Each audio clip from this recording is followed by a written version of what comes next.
Welcome back to Milton Daily Homes. Chuck here, and we got a list of 14 properties. It's actually kind of a fun list.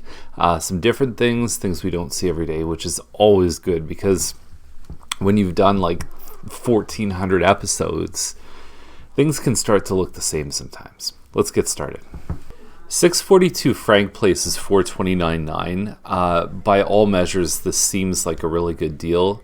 My problem with it, it's not 1,444 square feet of living space. It's not. Unless they took over the garage and made it living space, it's not. It's 1,278 as per the floor plan. So do your homework on stuff like that, because it's really, if you're basing your decision on that and you see some other homes that have sold at 1,200 or 1,300 square feet, that can make a huge difference. We're adjusting properties in this range at like $75 a square foot. So just be really careful. Don't believe everything you read. This is the only model that Mattamy built for the village towns that has an eat-in kitchen. So it is a good idea to put a table there. Just let people know you can do that. It looks like they left the elements on for the pictures. And I have a feeling they're going to do well, but just be really careful with reading things on listings and accepting them as gospel. Always ask for proof. Good deal on Timber Place 519. It's an Emery model, 1,370 square feet plus a finished basement. I remember breaking records on this home at like 380 and stuff like that. So we've seen rapid appreciation. What people like about it, it's got an open concept living space, but in this model you've got California shutters, hardwood floors. You also have 2 full bathrooms upstairs, and the basement looks like it's been done reasonably well, but the pictures can be deceiving. In this market right now, there are homes that don't show that well, because it's like, I guess the mindset is people start to say, well, the market's so hot, someone's going to buy it anyway, but there is still an impact in making it move-in ready. There's a fence right here. We talked about, in many episodes about this, but this is a row of townhouses. So usually there's a row of 6 that Mattamy builds. If you have 3 and 3 on either side, this one's probably the second one in. So you have a right over the end unit to enter through their backyard, through yours, and the guy beside you, the third house here, has access through your house and the corner lot. So you gotta know that about Mattamy homes. Now, some of the homes in other areas, other builders don't do that. They provide direct access through the garage, but the problem with doing that is you cut down on your living space inside the house, and you make the home more long and narrow, because now you've got to accommodate for, whatever it is, a 4-foot hallway to get stuff through like a lawnmower. But that's what it's used for. That's why the fence is there. And the scary thing is a lot of agents don't tell their clients before they buy, and then they move in and they go, hey, what's going on here? So good to know. Now we got back-to-back throwbacks on Babcock and the next one on Andrews, $539 for this one. And I agree with what they've said in the bottom. $539 is extremely cheap, inexpensive for a detached home. Now, is it perfect? No. But I could rip the carpets out here, and I could, you're putting hardwood in at $5 a square foot plus maybe $2 to install it. So $7 a square foot. You paint the walls, not very expensive. You get rid of the window coverings. I look at this home and see tons of potential. Even the cabinets, the colors between here and the floor and the cabinets don't look that bad, so you could work with something like this.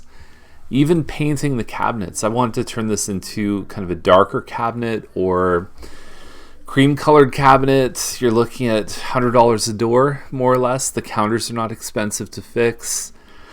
Appliances, I know it all adds up, but what I'm trying to say is even if you dump $30,000 into this home, and I could make this home look incredible for $30,000, I still think that this one you could have something that would be worth, probably high fives, right? So this could be a good investment for the right person who can see the vision of what this one's about. And the school district here is incredible. I have a lot of clients who live in this area, and they say, forget the rest of Milton.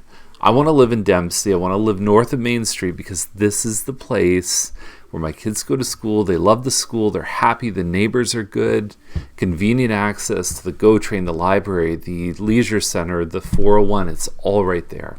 So this one on Andrews. Now they build detached homes on 30-foot lots. This is 30 feet wide, and it's a semi-detached. So got a nice big front porch. This blue tile, I've replaced tile in my house. I had tile that looked like Tim Hortons tile when I moved in. It's messy. Okay, it makes a lot of dust, but it's not hard. So beyond that, you have some good stuff in here. So this is one of those things where for the size of this 1,800, 1,900, whatever it is, square feet, plus a finished basement, there are semis right now selling. There was one like on Shepherd with, it sold at $580, same size as this one. So I do think there's an opportunity here. If the rest of the house is in good shape, if that blue tile is really a turnoff, it can be fixed, and it's possible, and it's not nearly as expensive as buying something that doesn't have blue tile for $580. Dorset Park, creeping up on price. Their the Bastido is $599, double car garage, and renovated inside. Stainless steel dishwasher, why wouldn't you replace these, especially when you've done all the other work? I don't know. That could be a chalk wall right there. So it could be a fun little place for a party or to have kids writing on that wall. I can't tell exactly from the picture. But basement looks good, and you've got a kitchen down there. Very nice. You got a separate entrance. You could maybe do something. And you get a nice big lot backing onto some green space too. Great. This one I predict is going to have the first number being a 6. Dorset Park, bringing the heat, $619 for this one here. Only a single car garage. It looks like what they did upstairs was they might have taken over a bedroom and made an extra big washroom. Open concept, renovated kitchen. Even stuff like this, that's not standard, and it's something above and beyond. So when you see little things like this in a home, that the homeowners have gone above and beyond the minimum common denominator. And on a flip, I see that too. I say, hey, you know what? Like, they've put in extra things they didn't have to put in. They could have just put a flat wall. Now, if you want to have a bath and do your laundry, you could probably even reach over and switch your settings while you're in the bathtub. That's a bigger bathroom than you normally see in these homes. As I drop my pen.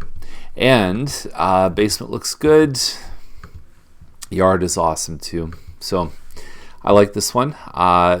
It's between this and the previous one. I think new bars are being set in Dorset Park with each sale. So I wouldn't be surprised to see this one sell for around this price.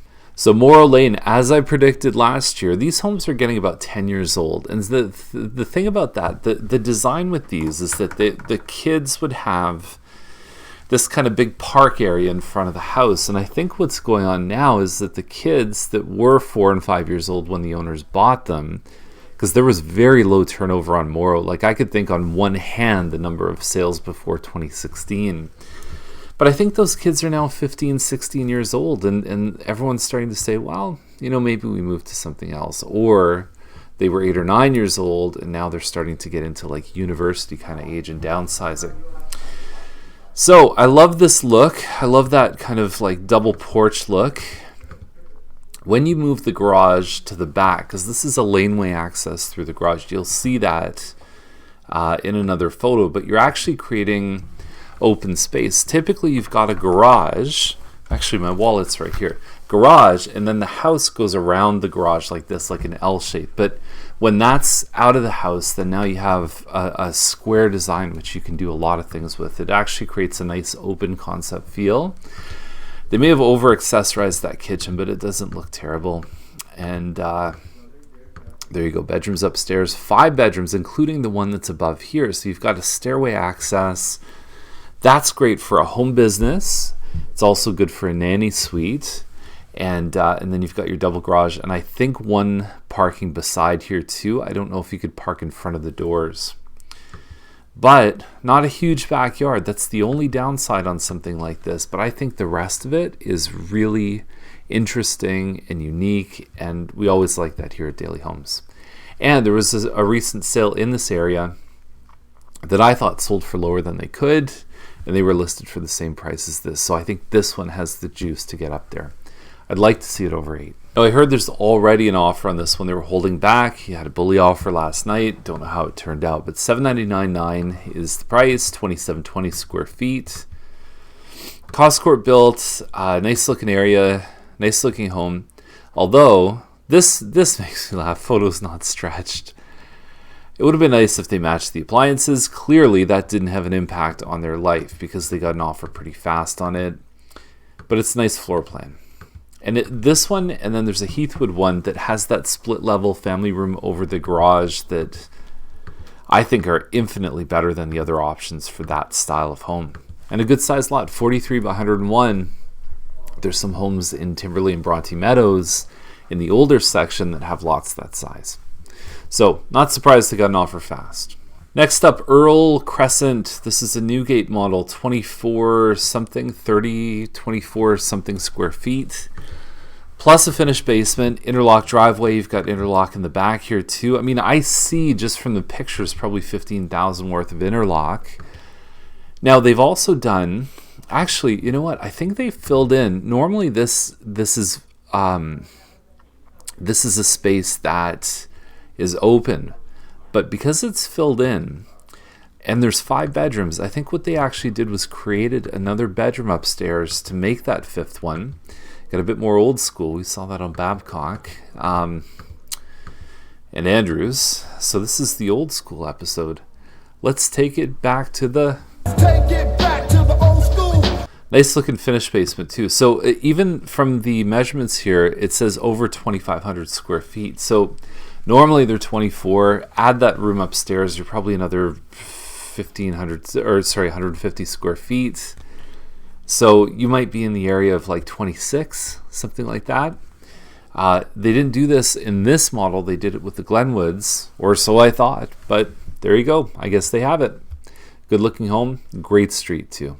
It's always nice when I correct myself during an episode because we do things off the top of the head, mostly first take on Daily Homes. So I don't do a lot of rehearsal.